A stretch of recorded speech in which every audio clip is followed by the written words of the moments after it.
Hello, everyone, and welcome to Everything Iconic with me, Danny Pellegrino. I'm super excited. We have Colton Haynes, who many people might know from Arrow, from Teen Wolf. He's got a new book out called Miss Memory Lane. Colton, it's incredible. First of all, how are you doing today? Thank you so much. I'm doing great. I told you a minute ago that I've been attacked by my cat all morning, trying to get him to the vet. But yeah, he's not in the cage yet. So otherwise I'm doing good. Wait, what's the cat's name? His name is Timothy Chalameow. Oh my God. I love it. Yeah. I love it. Colton, this book was incredible. I sort of got it and I don't know what I expected exactly, but I flew through it in one night. I mean, it's so incredibly compelling. It's so honest. And I think it's going to help a lot of people. You open up about your mental health and all sorts of industry stuff, which is really fascinating. But I think anyone is going to be able to relate to it. And I was just struck by how honest it was. And I wondered, going into the writing process, was that something you were steadfast in, or did it sort of reveal itself as you were working on it? Like, talk to me a little bit about that. Thank you for saying that. I appreciate it. I had been approached. I've been approached for a while to write a book, and I wasn't in the right state of mind, clearly, if you read the book. And but I just really felt like now was the time, and I wanted to make sure that if I was going to be given the opportunity to write one, that I was 100% me, and that also I wouldn't have anyone try to just try to censor me, because a lot of my upbringing and my stories, they are very intense, and I didn't want to do the typical, like, I went to my Swedish chalet or the Alps and wrote on a typewriter and sipped hot chocolate. Like, that was not, I didn't want to have that writing process. I wanted to really, get a lot of this out. And I was luckily able to, and it was such a hard process to write it, emotional warfare, but I'm so glad that I have this now. So. And as we're recording this, the book's not officially out. So I wonder, are you nervous? You must be nervous because it's intense. Oh yeah, I'm pretty nervous. I mean, it's more. I mean, this is going to sound weird, but I'm more nervous that I'm gonna like fuck up the book coming out before it comes out, because I am kind of better sometimes on the page, and when I say that. That's something that people used to say to me just to just to tear me down a bit, like saying, you look better on the page or blah, blah, blah.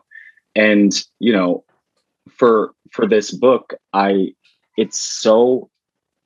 worked so hard on it. I mean, I can't even describe it. I mean, it's like 3 years of sleeping 2 hours a night and crying every day.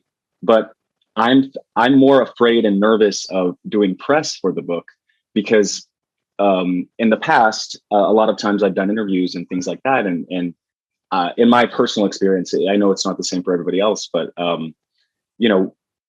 when I've done a lot of press, I think it hasn't been designed to try to promote my projects or promote things. It's kind of been designed to tear me down a bit. And I think that was a struggle for me, but I'm really not nervous. I'm kind of excited that I could finally get this out there, and also for people to hear these stories that my friends are fucking tired of hearing about. But yeah, I mean, I've seen a couple of the reviews from people who've gotten the arc, and it's just been so overwhelming and so positive. And I'm not bullshitting you. I really thought it was incredible, like shockingly shocking. I mean, I shouldn't be so shocked, but it was just really well written and also so relatable. I think you and I are sort of around the same age. You might be a little bit younger, but we're not counting the years. And so I related to quite a bit of it. And I wondered, you go into a lot of traumatic experiences. And I find that oftentimes, at least in my own experiences, we sort of block out certain traumatic memories. And so were things coming to you as you were writing that you'd completely forgotten about? Does that make sense? Yeah, that makes total sense. But no, I'm like a vault for memories. I mean, my memory of things, that's why it wasn't difficult to get a lot of this on the page for me, because I have journals from I think like 14 years old until now 33. And so there's some of it that literally just was almost an exact, almost just exactly what I wrote in my journal that was then put into the book. And it was really easy for me to remember these stories, but at the same time, it wasn't until the last year, I think, where it all started kind of hitting me, where I was like, oh, great. I'm just basically talking about, sex and violence and a lot of things in the book. And it's not necessarily what people know me for. And it's going to be interesting because people do get a little surprised whenever, at least the people that have read it, is because, I think they just expected something completely different from what I wrote. And that's kind of exciting to me because I'm not like Hollywood at all. I mean, I am Kansas. Like I'm still kind of that poor kid who grew up in a small town. I'm not,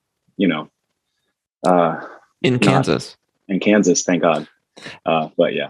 What struck me, I think you talk about sex in a way, and oftentimes gay stories, even now in 2022, are desexualized in so many ways. And I feel like we're even in mainstream media on television or film, and there are a lot more roles that are gay characters on television, but they're oftentimes desexualized. And I think some of the experiences that you talk about in the book are universal experiences. There are also some more traumatic stuff, but in terms of just the breadth of sexuality in the book, I found very refreshing because that's something I've been finding very frustrating as I watch different stories centered around real gay people, gay characters that are scripted and so on.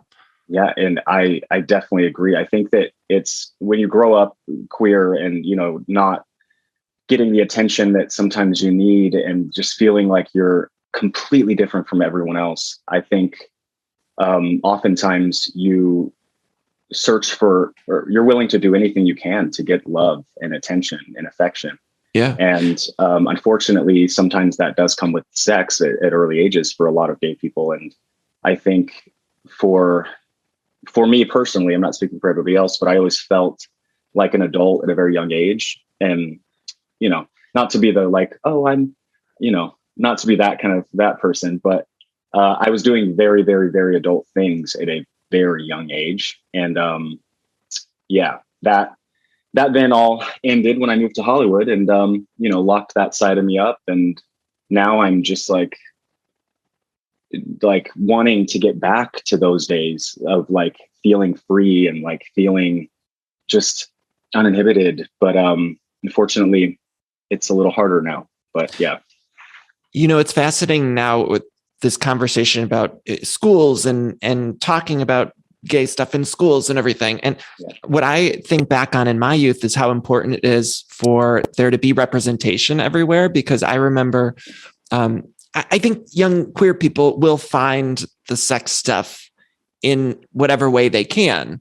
And so I think by forcing kids in the closet or encouraging them to stay in the closet, I feel like it can be a very dangerous thing. You talk in the book about even in your adult life, working in Atlanta and going out to gay clubs. And I remember as a teen sneaking off to gay bars in Cleveland and driving drunk to get to a gay bar or bathhouse or whatever it was, because you need to get those feelings out. Yeah. And so that's why I think it's so dangerous to even, I don't want to say encourage people to stay in the closet, but you know what I'm saying, right? Oh, I definitely know what you're saying. And, then you start developing these really tricky patterns of, growing up, having to keep things a secret. So then you're always in search of secrecy and always in search of that kind of like, like you said, driving to bathhouses or do things kind of a little sleuthy. And yeah, it's definitely especially whenever the whole talk started happening about, no kink at Pride and things like that. That was just another way of people who don't understand what it's like to live the queer experience, trying to just lock away our sexuality and to try to, it's bad for kids. Well, then your kids shouldn't be there, But not to bring that in, but it's definitely Yeah, and whenever I think a lot of stories are told as queer stories are told with sex, like you said, they are very censored, and I didn't want that. I wanted to tell exactly how things were, and trust me, there were plenty of stories that didn't make the book because I already been sued a bunch of times for yeah for things for saying things, but I didn't want that this time. So, yeah. I mean, there's still plenty of juicy stuff. I think one of the fascinating parts of the book is you talk about these pictures that you had taken before you really entered the mainstream industry. It was what, XY magazine. And I remember being on the internet back in the day, and message boards, queer message boards, people would speculate, were those real or are they fake? Because, people didn't know. And you talk about how people on your team had essentially scrubbed them from the internet. And so I find it so fascinating what that must have done to your psyche, because from reading the book, it seemed like you had a pretty firm grasp on who you were sexually as a gay man. And then you come to Hollywood, you get success in the industry and start working, and largely have to go back in the closet. And then I could only imagine the psychological effect of hopping on the internet and seeing people literally argue whether or not this is true. And then you knowing that people on your team were trying to get them off the internet. Like what was that even specific scenario like in your head?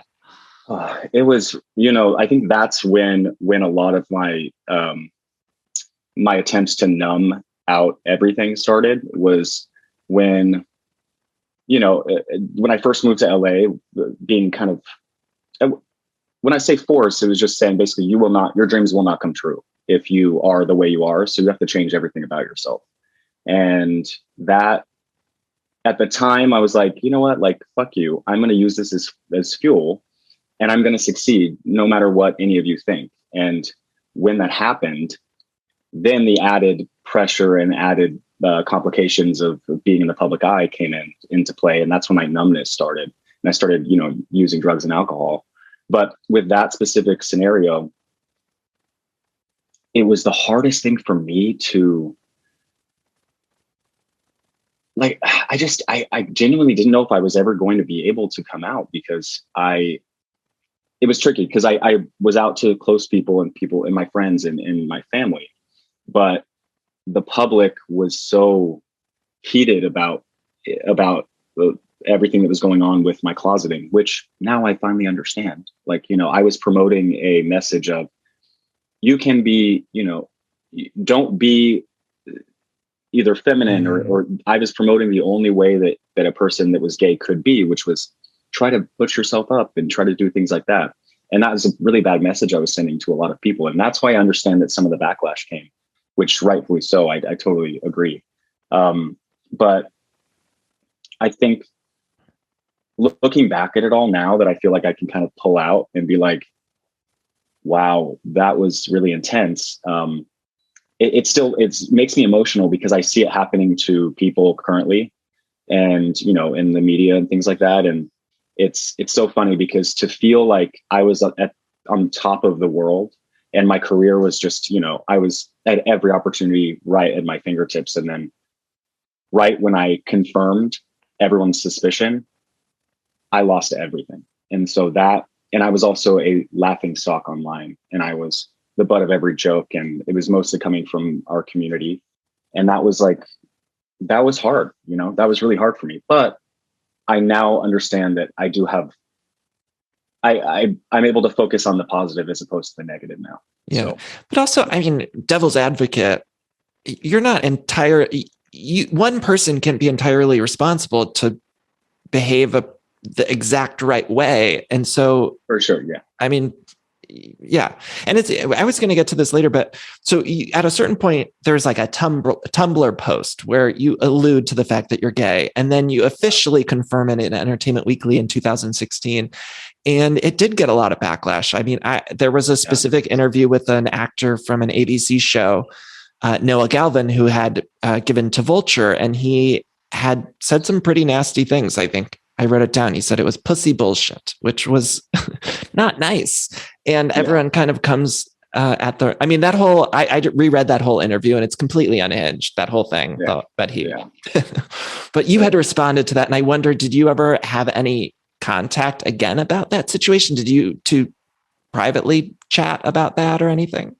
We did. I reached out, and a lot of the last 4 years for me has been putting myself in other people's shoes first, and then I come back and bring how I feel about things like that. And if I was a 21-year-old who was so fucking talented and was so, like, just, I mean, Noah's so talented, like insanely talented. And, to see people who, like me, who my what's the word? My package, but like, your package, Colton. my package was more and more important to everyone else than actually my talent, because I do actually have talent, which that's one thing I can be confident about.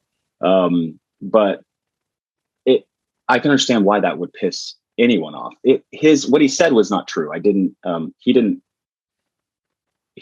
didn't read the interview, because I clearly said that I was gay. And also, right, he tweeted me 5 days before he gave that interview and congratulated me, which I thought was interesting. But I reached out, and not to get too into it, because I know that this is what a lot of people are going to focus on in the book. And I think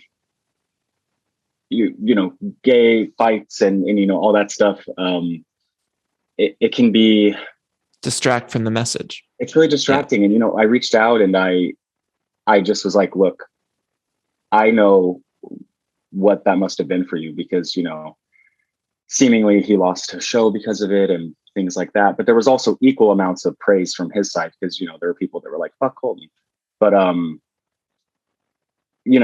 basically was like, I'm sorry you had to go through that. And I didn't, I just wanted to clear the air, and yeah, all is good now. And good. Yeah. And we all say stupid things when we're in our early 20s. I mean, thank God I didn't have a microphone then. if I was out, like I mean, God, I can't imagine if I was like in the public eye before I was 21. Like I was a terror. Like I was not mentally, now I'm more mentally stable, but back then it would have been a problem. So I want to talk a little bit about post coming out. You mentioned that you feel like everything sort of dried up. What do you think of the industry now in terms of queer people?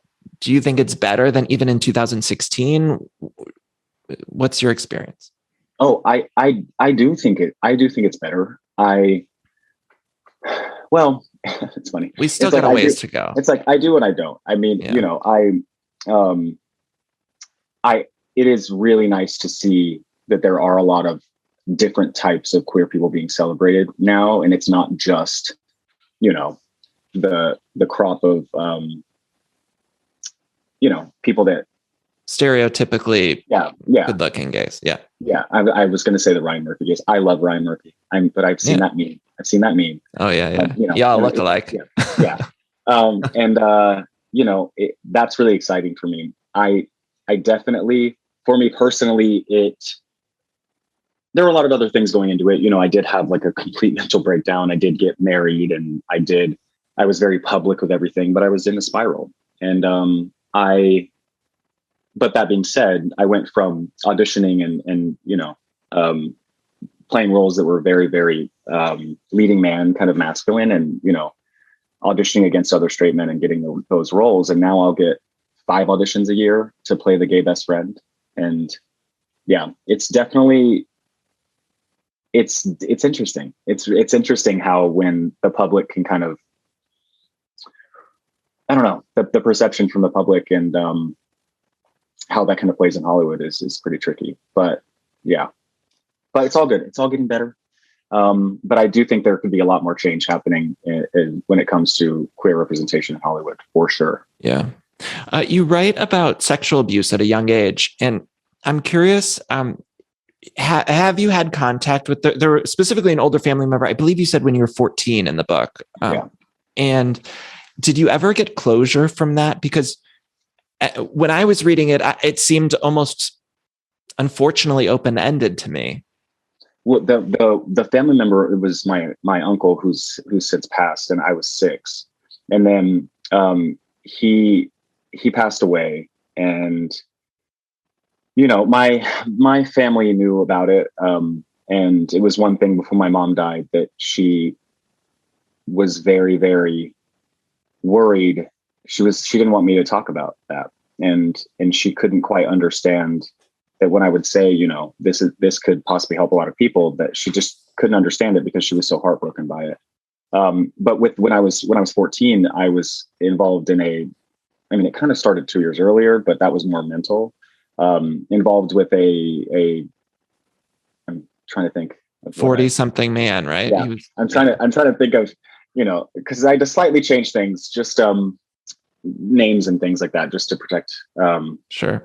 Yeah, but not protect, but just to make sure everything's fine. But yeah, that happened when I was 14, and I genuinely was in love and infatuated with this man, and I did whatever I could from almost, I think, like 12 until I was 14 to sleep with him. And then it started, and now after decades of therapy, I finally understand that it was wrong. So even into your adult life, you still looked at that relationship specifically with the 40-something man when you were 12 to 14, I'd or around say there. 14. Yeah, 14. So even into your adulthood, you still sort of thought that was okay, right? Yeah, I genuinely in my head had convinced myself that I was the aggressor and that I was the one that wore him down. And and then of course, ego gets in the way, and I'm like, how could he resist me? Like all that bullshit. And really it's just your mind playing tricks on you. Or for me specifically, because everyone's story is different. But yeah, it was something that was hard to write about, because when you kind of do grow up pretty fast, it's hard to be like, well, maybe I wasn't as mature as I thought I was. I was 14, but I carried a lot of those issues and trauma in my life currently, to my current life, or right now. But yeah, I've think I've got a hold on it right now. So this might sound a little superficial, but I think in the book, I'm so fascinated by the way you use sexuality, and also became this hugely successful model. Obviously, you're incredibly good looking. And I wondered, was there a moment that you realized you had that sort of superpower, or like in terms of your looks? Like, was there a moment where you realized, even as a young boy, oh, this is currency in a way in the world? Yeah, I mean, I was a shy kid. I was really, really nerdy, and I was extremely shy. I had a very high voice. It was very, everyone used to say that, call me of course, a fag, and say that I sound like a little girl. And I used to be called Squeaks. I had an older neighbor man who would call me Squeaks all the time because I had a high pitched voice. And as a young closeted kid, it's like that fucks you up, because it was like, in front of anyone, he would be like, oh, where's Squeaks at? Like in the neighborhood, shouting across the whole group of kids. And I was like, fuck you. It's terrible, because you can carry that stuff around, and that like, I couldn't understand why I could walk better in heels than all of my girlfriends. And I just couldn't understand why I had a little bit of like a sass to my walk. And people used to, when they would comment on it, it would just really hurt my feelings. But I think that with when it came to my looks, I genuinely, like, I think especially the people that I've worked with in the past, and whenever I was modeling, my roommates in the models department, they could give a fuck about the fashion industry. They're like, I genuinely idolize photographers, models. I mean, I'm like a fashion obsessed person. And so, when you tell people that, they're like, oh, well, people don't want to hear that. They're just like, you're obsessed with yourself. And I'm like, wait till you read my book. You'll just see how much I hate myself. But no, when it comes to my looks, I loved transforming into the person that I saw whenever I saw photos of myself. And the confidence and the kind of, it also was a storytelling tool for me, because people don't like to listen to the words that come out of my mouth. I think they're either they've already checked out by, you know, seeing me, or they're not interested in listening to the words once they kind of come out of my mouth. And so I was able to tell my story and kind of tell a story or whatever story I was wanting to tell through my photographs. And that is really, really, I love the whole thing. I love the whole industry. And yeah, so that's how I started being like, you know, this could be my ticket out, and I'm willing to do whatever I can to get there. Do you have a favorite photo that you've taken from the modeling years? Or I do, actually. What is it? I actually just saved it. I fought for this to be the cover of the book, but this is a pretty good cover. Well, I'm not going to tell you how old I am here, just because, but I'm really young, like not anywhere near legal.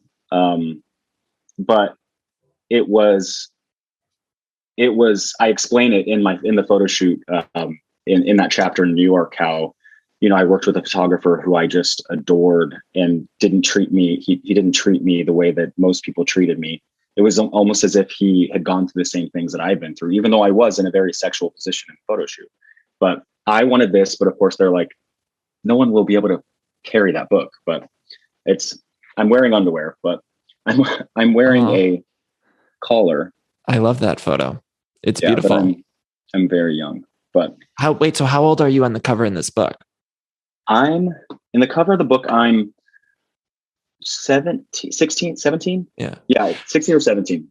Yeah. There's this great documentary. It's going to be on Netflix. I got a chance to see it early. It's called White Hat, about the Abercrombie and Fitch store and everything. And there's a chapter in the book where you talk about modeling for Abercrombie. Yeah. And I'm curious if you could talk a little bit about your experience. You did a photo shoot for, I think it was Abercrombie Kids at the time. Yeah, I've worked with them. I've worked with them a handful of times. I had a blast. I mean, those shoots were magic for me. I mean, I still have friends from a lot of those shoots. I do tell a story in the book about how I got arrested. Well, That's a good story. Yeah, I didn't fully get arrested, but I did get, handcuffed and put in the cop car and did get a ticket for minor possession. Then this was during an Abercrombie shoot. Yeah, I was trying to just be like the life of the party and like realize that my fake ID that I had secured from sleeping with some dude and stealing his ID.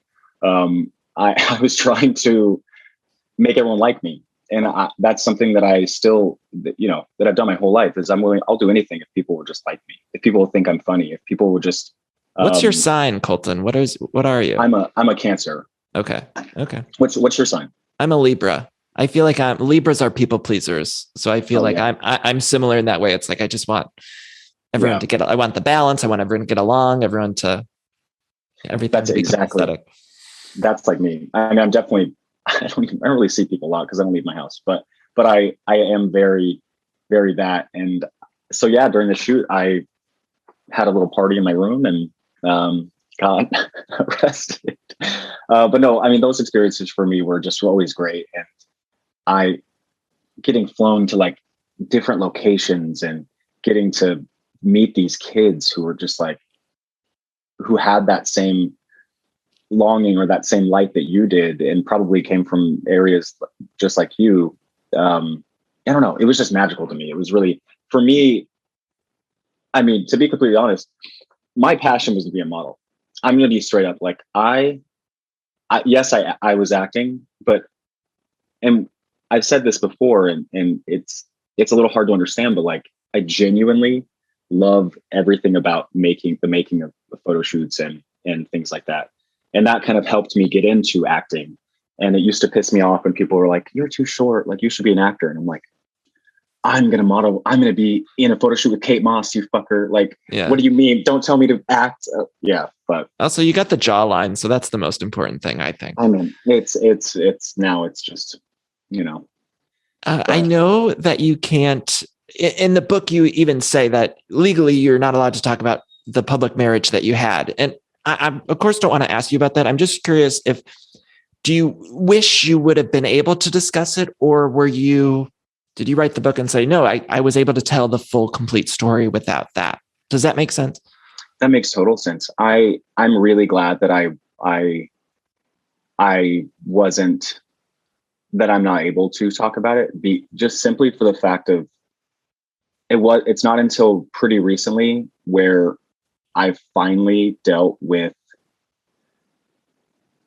that chapter of my life, and to just put myself in someone else's shoes and say, what must it have been like to be them, to start dating someone who's in the public eye, to have to take a backseat to someone else's life, and also have to do that while you're watching someone have a full-blown mental, drunk, drug-addicted spiral. I mean, there were days I couldn't get out of bed. We would go on vacation and we'd be there for 2 weeks and I would get out of bed once. And so I had to finally say, you know what, Colton, you have to put your issues with things aside, and I just genuinely had to say, like, stop being a fucking asshole and stop being so stubborn and understand how much you hurt somebody. And for me, once that happened, and once, pretty recently, I was able to do that, I'm just really glad I didn't write about it, because I would have regretted the things I said. And my point of writing this book was, if I was going to tear anyone down, it was going to be myself, because I had to tear myself down so I can start a new chapter and start new memories, and, put all these memories up on a shelf, per se, and just say, you know what, I've lived a very long life for 33 years old, but at the same time, it's like, my story's not over. So, but this chapter is over. I can still be so loving and just cherish it and love everything about it. But yeah, I feel like I'm getting emotional, Colton, because I feel like, and I think on some level I do this to myself too, but I feel like you put a lot of pressure on yourself. I mean, from the book and from talking to you, it's like, fuck. Yeah. Are you hard on yourself? I'm extremely hard on myself. I am very empathetic, and after all the things you've been through, it's a lot for any one person to handle. Yeah, it definitely, it is for when other people hear about my story, but I mean, I've lived it. And so I think for me, that kind of was my normal. It doesn't mean I should be treating myself as, I don't like it. I just do this all the fucking time. It's like, I'll throw myself, I'll just be the rug. Therefore. Is that the cat? He thinks you're too hard on yourself too. Did you hear that? I heard it. Anyway, no, but I make myself the rug. Therefore it's like, okay, like, we don't have to go after him now. And so I like to just be invisible. I like to just be a fly on the wall and just chill. So, but no, I mean, I definitely, I'm more aware of things, and I always look at the other person's hurt before mine.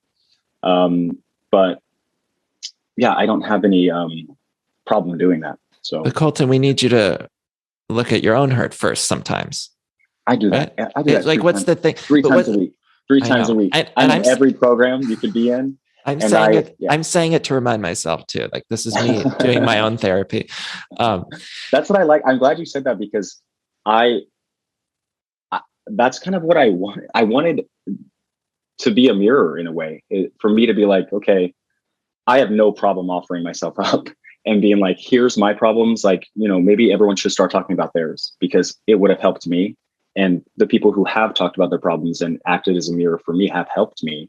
And I wish a lot of people would, like, cut the shit and just, like, understand that we're all hurting and that we're all going through things, and we don't have to, like, it doesn't have to be this, this ego match. Secret.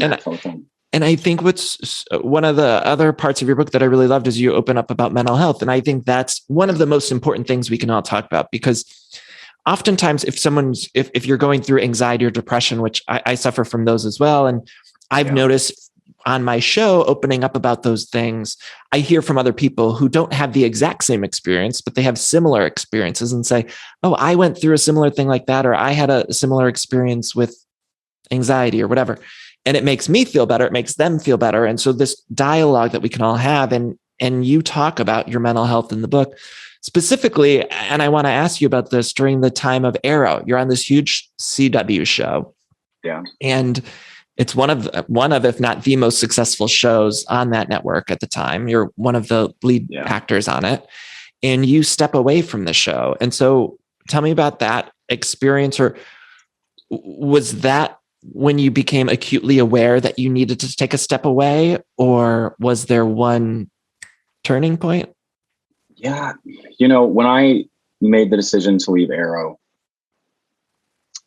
it's so, the one thing I will not let people off the hook for is man, I have worked with some people who were like, you know what, kid, you're going to be the biggest star. You need to do this. You have the opportunity. We're going to make sure you only sign 1-year deals on your television shows. And we're going to make sure that, once you get that opportunity, you can say fuck you. And then you can move on and get the next big opportunity.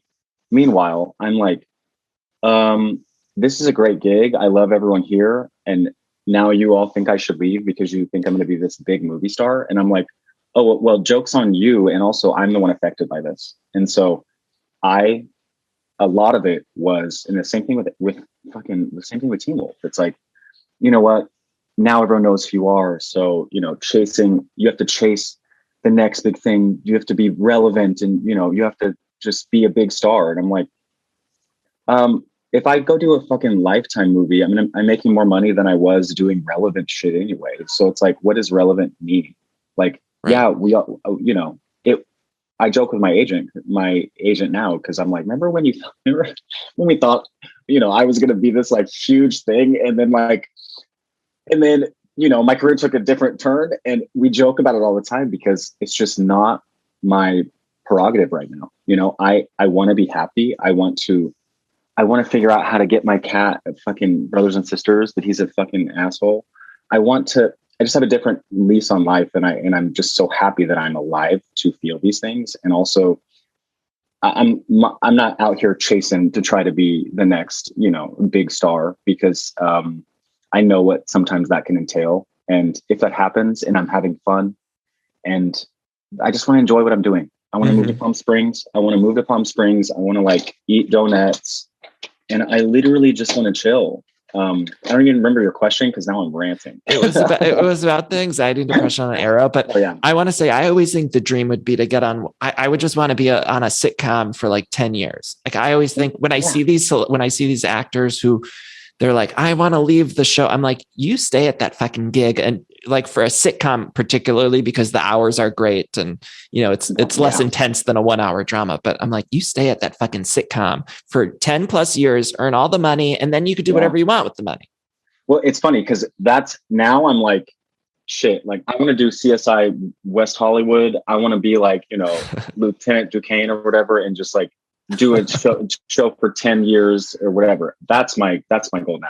But when you're in it and you buy into the bullshit that people are telling you, and when you're shooting GQ, and when you're on the covers of magazines, and when, you're getting offers for big movies and stuff, it's hard not to buy into that. And then, but then what happens is you end up just saying eventually your my mental health deteriorated because I was just chasing something that once I realized, I'm going to be doing this fucking chase for the rest of my life. I'm always going to be chasing something. Well, the further and further I chased, the further I got away from myself. And I think that once I realized that and was abruptly kind of hit with when reality set in and I woke up in the hospital, there was no other option for me to get a hold of my mental health and also my health. Yeah. So that's a very long story. I imagine it's much more fulfilling too, to do this kind of work. I mean, releasing this book is going to help so many young queer people and all sorts of people, but I think this is going to be way more fulfilling than almost anything you could do just by sharing your story so honestly and openly. I think, I mean, people are going to be so fucking moved by this book. I think it's going to surprise and shock and delight. And there's so much good, juicy stuff in there, but also so much heart and reality in it. I think it's going to touch a lot of people. I hope if people would just read it and Yeah, I really, yeah. So that's when my nerves come in. It's just, I really, I had a moment when I knew that I needed to write the book. Was I went to a Comic-Con convention in North Dakota, I believe, somewhere in the Midwest. Is North Dakota in the Midwest? Anyway, somewhere in the Midwest. Unclear. I'm from the Midwest, and I don't even fucking know. Yeah, right. But so I went, and having young gay kids come up to me and and say that my story, because I forget, like, I'm not here being like, oh, like, this is all like, I try not to think about myself a lot. I think of myself very, anyway, as you know, that I'm kind of hard on myself, but yeah, stop but it, Colton. It's so hard, Stop especially it. when you're like, especially when I'm just like talking to my cat and I don't, anyway, but no, but when people would come up to me and tell me that my stories helped them, that gave me the courage to write this book. And I just really hope that people will give it a chance and read it. And I think that people will relate. So, Elliot Glazer's a friend of mine, and you guys were working on something together, right? Like, what happened to that? Are we getting that? Wasn't it a TV show or something? I love Elle. He's the funniest. We just had dinner last week, but yeah, we were working on a hilarious show that we sold the pilot presentation to Peacock. There was a huge shakeup at the network, and we're still in the process of pitching to. I mean, we pitched, which has been so fun. Like, the pitching process has been awesome because we just kind of do bits for 20 minutes in front of these people, and they all love it. But it's we're trying to figure out what the best kind of route for the show is right now, and I think we'll be seeing it soon. But okay, good. Yeah, not on Peacock, unfortunately. Are you going back to Teen Wolf now? Teen Wolf's doing a movie. Tell me, what can you spoil about that? Anything?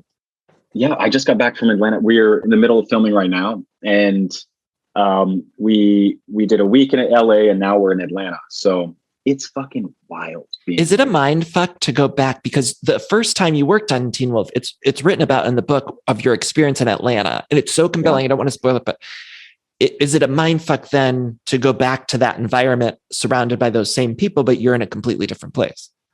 Oh yes, because also we're all like full blown. We're adults now. I mean, I think I was 20.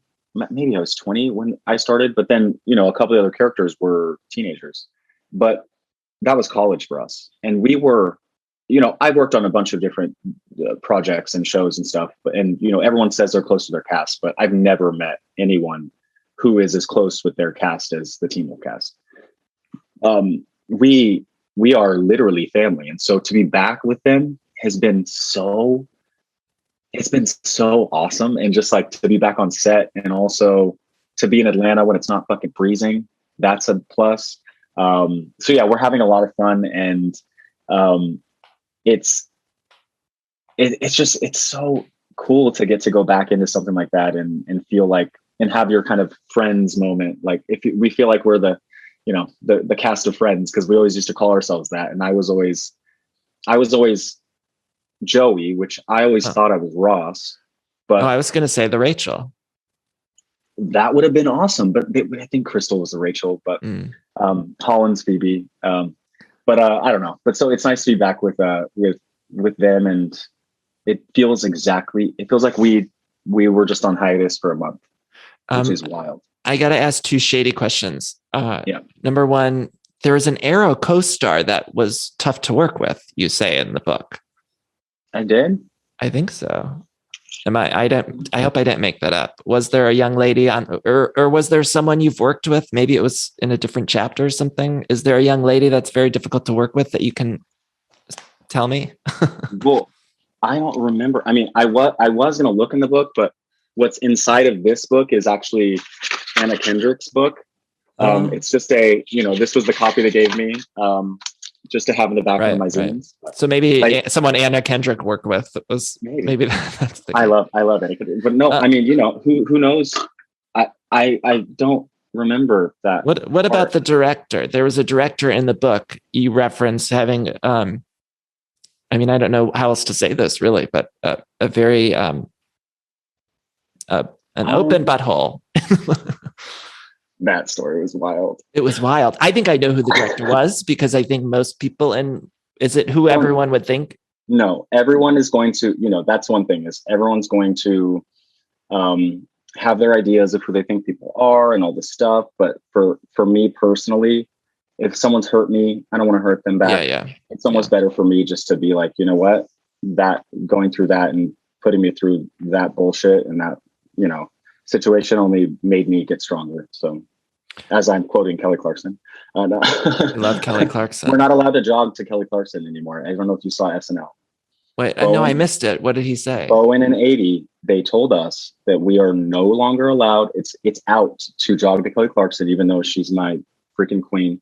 And yeah, but I wrote about in my book about there's a Kelly Clarkson song when I've been in sort of my deepest depression. It's called "The Sun Will Rise," and it's like a dramatic ballady song, but it's helped me through so much. And I know people go to her fast stuff all the time, but that song, "The Sun Will Rise," is like Beautiful Disaster is mine. I'm like, that is, anything Kelly. But the live version of it, it's incredible. I still listen to Kelly like all the time. She's just incredible. And I'm like I made some stupid video about, just being dumb, about me going to Clarkson University. I don't know. I posted a lot. It's so stupid. I need to go. I'll go look it up. I think it's hilarious. But my humor doesn't land on people because they don't quite understand my personality. But anyway. But yeah, going back to the question. I don't know. I don't remember. I think yeah. I get it. I got you. Yeah, I think I got what you're spilling. Yeah. Oh wait, I just had another good question. I lost it. What was the question?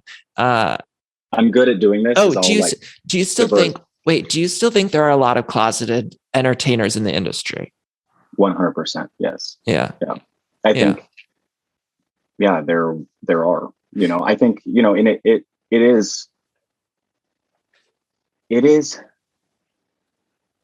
is hard for people when they come out of the closet to succeed. That's not I don't really think that's it's that I can't put a blanket statement over that. I think if you are specific, I don't want to say type, but there are I don't know the word because this could get me in a lot of trouble. I see. Wait, I'm going to stop you right here because I can see even of all those years that you've had to spend, and it's all kind of clicking for me because you've had to spend so many years doing these press junkets for these huge shows and being this leading man and kind of presenting yourself in a way that you weren't. And so I can even tell talking to you how, not that you're censored, but you're very cognizant of what you're saying. And because I know exactly. And that must be so fucking stressful. It's stressful because here's the thing that I was getting nervous about. In my head was like, I'm not doing any press for this book because it's perfect just the way it is. I love every second of it. Yeah. And me, I'll start going off script and someone will catch me. And I'm not saying you're doing that because I think you're awesome. But I'm very, very hyper aware of all the things people have said and all of the things people have done to make me more of a laughing stock and to have more people make fun of me and to keep me from getting jobs and to paint me a certain way when I'm not that way at all. And so I think that you can see my eyes going, oh shit, what's happening? But also you're the type of person where with clickbait too, it's like that's such a thing now too. Like I remember 100 times where I've gone on some sort of website and there's some clickbait article about you specifically.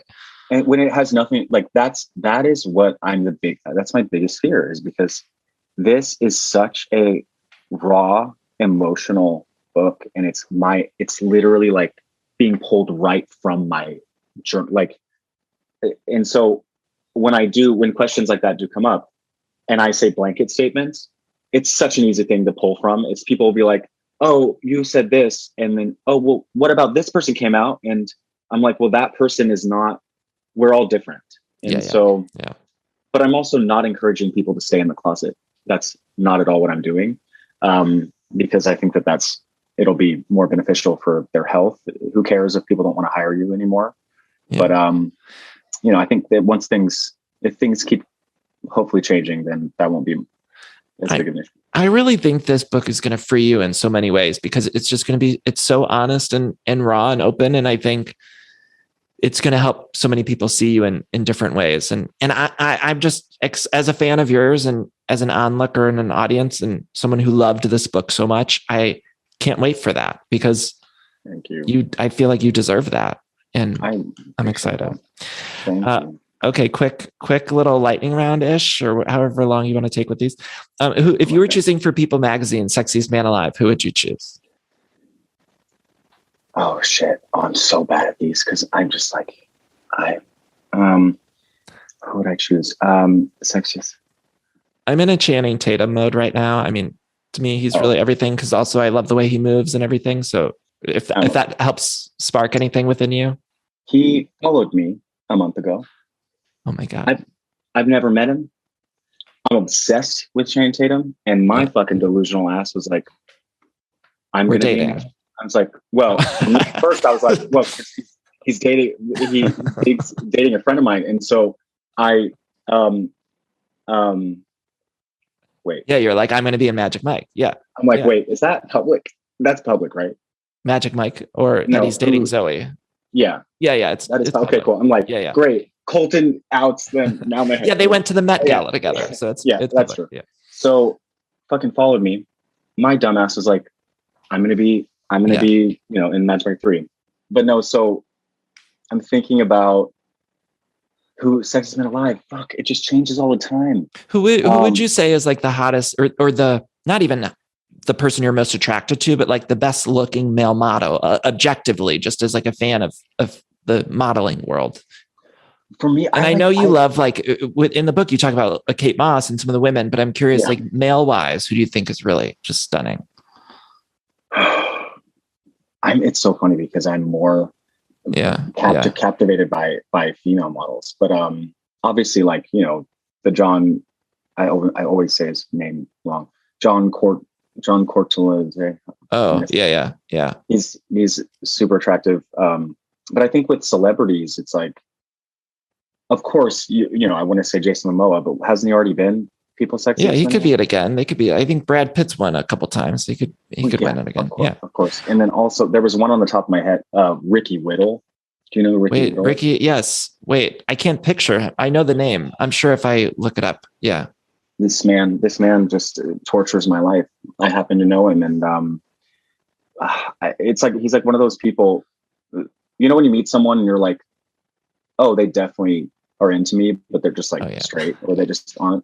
I tend to do that a lot. I'll like see someone from across the room and I'm like, are we dating? Like, but I don't date and haven't done that in fucking 3.5 years. So, well, you mentioned Magic Mike, and one time on Valentine's Day, and I have a significant other, but on Valentine's Day, I saw Matt Bomer at Target, and in my head, I was like, we're on a Valentine's Day date. And like, I still think of every Valentine's Day comes along and I'm like, oh, remember that Valentine's I spent with Matt Bomer? Well, it's because you shared a moment together. I think the same thing. I do it all the time. I'm like, that's why when I walk into rooms, I just don't look at people. I kind of look down because I don't want my delusion to get in the way. Yeah. So delusions of grandeur. Sometimes we got to favorite Mariah Carey song. I ask all of my guests their favorite Mariah song. Oh my God. Important question here, Colton. And don't say the Christmas song. I'm not allowing it. I hate Christmas. Okay, well, let's not go that far. I'm the Grinch. But I just act like, I act like I don't. Oh, I'm definitely not a Mariah Christmas song.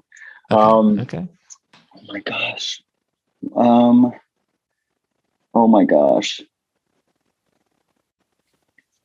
Always Be My Baby. Is that classic? Yeah. I mean, that's a great one. I really will.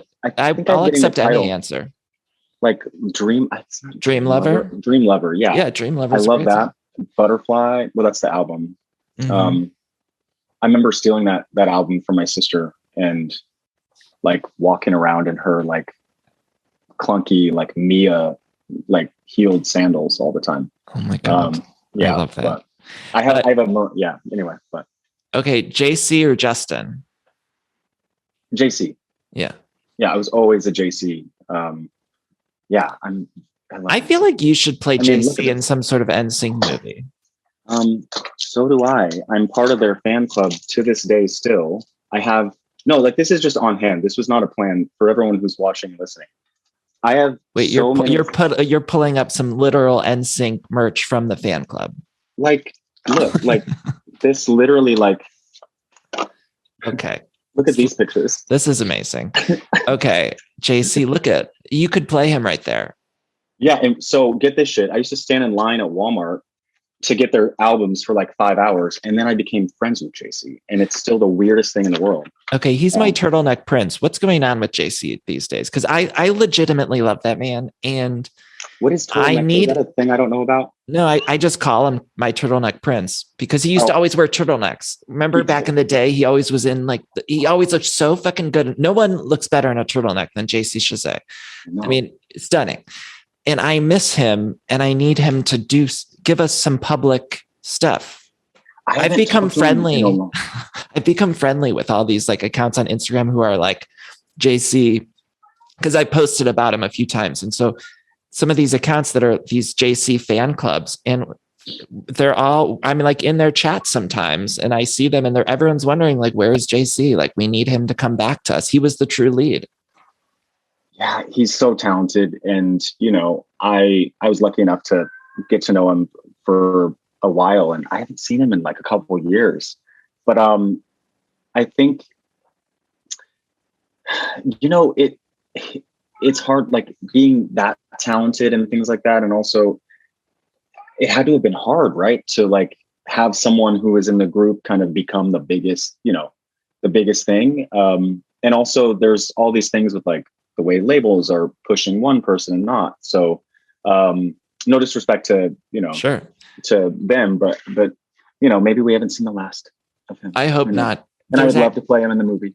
You'd be perfect playing him in the movie. And there's also all these, I went on a YouTube spiral once where there's these long YouTube videos about JC and like how he was done dirty when he went solo by the record labels and stuff. It's like some of it feels maybe a little conspiracy theory-ish, but it's still very fascinating. But that stuff happens all the time. It's, you know, they're not wanting to have multiple eyes on multiple people. So they take those eyes away and, you know, and give the artist creative say, and sometimes that doesn't turn to a monetary thing. So well, the point is justice for JC. Who was the funniest person on the set of Rough Night? Because that's filled with some funny ladies. That was the greatest work experience I've ever had in my life. And I still being friends with Paul and Lucia, who are now very celebrated, you know, award-winning people. Running Hacks on HBO, which is fantastic. It's my easily one of my top 3 favorite shows of all time. The funniest person on set, I got to work with Jillian Bell a lot, and I was like legitimately, I was supposed to be in the movie for like a day or two, and then I got on set, and everyone just laughed every time. I wouldn't even say anything sometimes, and people just start laughing, and Scarlett thought I was like just a model and I was there for like a while, and she was like, "Oh, I didn't know." But like Scarlett was so fucking awesome to work with. Kate was hilarious. But Jillian was just constantly just cracking me up. And the chemistry between everyone on that movie, when we were filming it and also into the press tour and everything, it was an absolute dream. Like hands down, best work experience I've ever had in my life. And I think that it really is, having Paul and Lucia at the helm of a project like that, they make sure that every single person, it doesn't matter if you have one line or you're the lead, they make sure that you feel like you are meant to be there and that you're important. And I think that that's so important. But Jillian's a friend too, and she is the funniest person ever. And I think even just watching her on anything, just giving a look, she doesn't even have to have a line. She just can do it. She's so fucking funny. I love her. Okay, Britney or Christina? Oh, fuck. God, this is why I'm bad at lightning rounds, because I'm just like, there's so many things I love about both of them. Well, that's good. That's a good problem to have. Like, there's so many things. I mean, Dirty, Christina's freaking Maxim, that, you know, the Dirty era, made me gay, but in the best ways, not because I just thought it was the best thing ever. What were some of the other things that made you gay? I mean, I have a list of these that I like, sort of a running list. There's this new, The Real World New Orleans is coming back. And I remember Danny from The Real World New Orleans was like one of the things, or you mentioned that Christina cover. Like, were there a handful of things that you could kind of point to that you're like, oh, that kind of pushed me over the edge? Oh, Gaston, let me tell you, my first, my first wet dream was from Gaston. And dead serious. And I rewatched. I don't even think I've ever seen that movie full. I have a hard time focusing, as you can tell.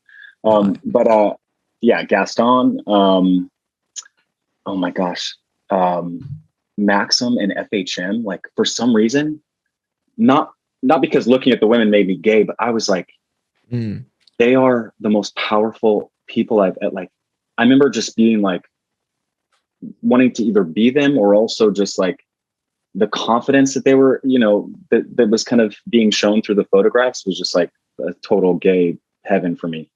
Who else? NSYNC, of course. Yeah, I remember that one. Was it the first NSYNC or the second Tearing Up My Heart video? It was like Justin's arm, like above his head. It was like just that weird sort of one image was so important to me as a young child. God, now I'm like trying to think. I used to sneak into Barnes and Noble all the time and like rip the pages out of the gate. But I didn't really have the whole like, oh look, like I didn't have the teeny bopper like heartthrob kind of story. Mine was like, show me dicks. And like it was 0 to 60, and that was interesting. Well, I'm certain, and this is probably creepy of me to say, but I'm certain that when I was young, I snuck that XY magazine underneath like a USA Today or a Details, and like hid in the corner of a Borders bookstore and looked at those photos of you with your boyfriend. And so you did it to a lot of people, a lot of gays. You pushed a lot of young gays over the edge, Colton. That was interesting. I still think, I look back on the memory and I just thought it was awesome. Do you hear from that guy anymore? Have you heard from him? Are you nervous for him to read this book? The ex-boyfriend in those photos? We're friends now. But no, I mean, when I talk about my first boyfriend, my first real boyfriend that I moved to LA together, when I talk about him in the book, he's just such a great person. He's so like, he genuinely believes in love, and I clearly didn't and probably don't. But he's awesome. Do you feel like you don't? Do you feel like you actually don't? I love my friends. I love my family. And once I love my cat, even though he's an asshole. I'm better when I'm a better me when I'm not in a relationship. I just get to be me. I don't have to play these games, and I don't have to check in with somebody, and I don't have to, if I want to play Pokemon Go for fucking 12 hours a day and I want to go drive around blasting music in my car, I don't want to go meet your friends. Like, I don't want to meet your family. I'm just not in the space to where I need to focus on me right now. So yeah. Colton, I want to wrap this up because I've kept you too long. What do you want people to take away from this book? I hope everyone gets it. I know people will, because people are going to share it and talk about it. It's so fantastic. So what do you want to leave people who read the book with? I just want people who have ever lost their identity and just felt like they felt so lost and so depressed and so anxious. And I want them to know that there is a way to find your way back to yourself. And with this book, I was able to do that for me. And I want people to take away that, pain can really start to show up in so many different ways in trauma. And I just want people to understand that, if you let some of this free and let some of this stuff go, you can start a new chapter. Colton, thank you so much for taking the time. Everyone pick up Miss Memory Lane. Colton, thank you so much. Thank you so much.